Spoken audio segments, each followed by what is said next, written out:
Ku berharap kepadamu, Kau perlindungan dan kekuatanku.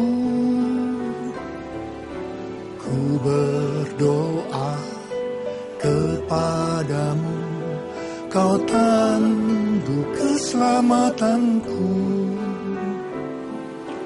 Kaulah Tuhanku, Kaulah Rajaku, Kaulah benteng dan perisaiku. Hatiku rindu menyenangkanmu, ku sembah sujud kepadamu. Tahun 2014, tahun dibukanya pintu-pintu mujizat. Yang membuka itu adalah Tuhan Yesus. Tuhan Yesus yang memegang kunci Daud. Kalau Dia membuka, tidak ada seorang pun yang bisa menutup. Tetapi kalau Dia menutup, tidak seorang pun yang bisa membuka. Karena itu, kalau saudara mengendaki pintu-pintu yang tertutup di depan saudara dibuka oleh Tuhan Yesus, tidak ada jalan lain. Kita hanya berharap kepada Tuhan Yesus. Kita mengandalkan Tuhan Yesus. Dan kita percaya kepada Tuhan Yesus. Ciri daripada orang yang berharap kepada Tuhan, yang pertama, dia taat kepada firman Tuhan. Karena itu, saya mau katakan pada saudara, saudara tiap hari harus membaca Alkitab. Baca tiap hari. Dan yang kedua, tidak sombong. Orang yang berharap kepada Tuhan itu tidak sombong. Ingat, Allah menentang orang congkak, tapi Dia mengasihani orang yang rendah hati.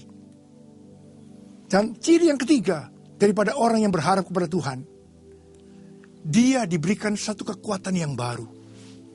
Mungkin saudara memasuki tahun 2014, saudara letih lesu, saudara memandang ke depan dengan pesimis. Saya mau katakan pada saudara, saudara hanya harus berharap kepada Tuhan. Kalau saudara berharap kepada Tuhan, saudara akan mendapatkan kekuatan baru. Engkau berlari tidak menjadi lesu, dan berjalan tidak menjadi lelah. Dan ciri keempat daripada orang yang berharap kepada Tuhan, dia ingin lebih peka kepada suara Tuhan. Dia ingin lebih peka lagi kepada apa kehendak Tuhan pada zaman ini. Saudara, Tuhan berbicara begitu kuat kepada saya tentang kehendaknya untuk zaman ini. Kita hari-hari sedang menanti-nantikan Pentakosta yang ketiga. Ada 5 hal yang saudara harus perhatikan kalau kita berbicara tentang Pentakosta yang ketiga. Yang pertama, sebab bumi akan penuh dengan pengetahuan tentang kemuliaan Tuhan, seperti air yang menutupi dasar laut. Roh Kudus akan dicurahkan secara luar biasa. Dan kita diminta untuk banyak di menara doa. Banyak berdoa, memuji dan menyembah Tuhan dalam unity siang dan malam. Dan hal yang kedua, 3 generasi. Anak-anak, pemuda, orang tua akan dipakai Tuhan secara luar biasa. Dan mereka akan mentransformasikan 7 gunung. Karena itu saudara, kita harus perlakukan mereka sama.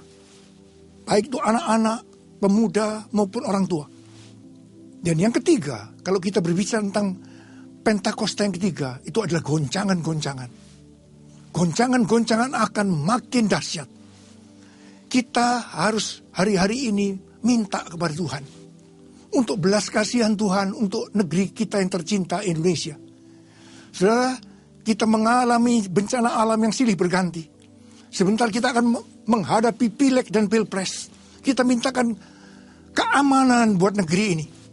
Saudara, berdoa untuk itu. Dan yang keempat, itu adalah penuaian jiwa besar-besaran. Kita harus menjadi saksi Yesus. Dan hal yang kelima, kalau kita berbicara tentang Pentakosta yang ketiga, itu adalah kedatangan Tuhan Yesus yang sudah sangat-sangat dekat. Saudara, pastikan bahwa saudara masuk melalui pintu yang sesak. Dan Tuhan Yesus berkata, yang masuk melalui pintu yang sesak itu hanya sedikit. Hanya sedikit. Dan biarlah saudara termasuk yang sedikit itu. Pastikan saudara menjadi Kristen, orang yang lahir baru. Kristen lahir baru. Dan pastikan saudara menjadi Kristen lahir baru yang seperti anak kecil di hadapan Tuhan.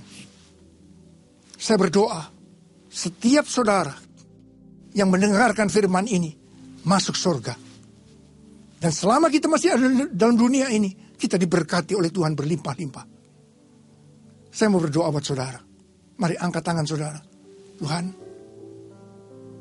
hamba-Mu sudah menyampaikan isi hatimu, kehendak-Mu untuk zaman ini. Anak-anak-Mu menangkap Tuhan. Tuhan, kami percaya kami akan bersiap-siap.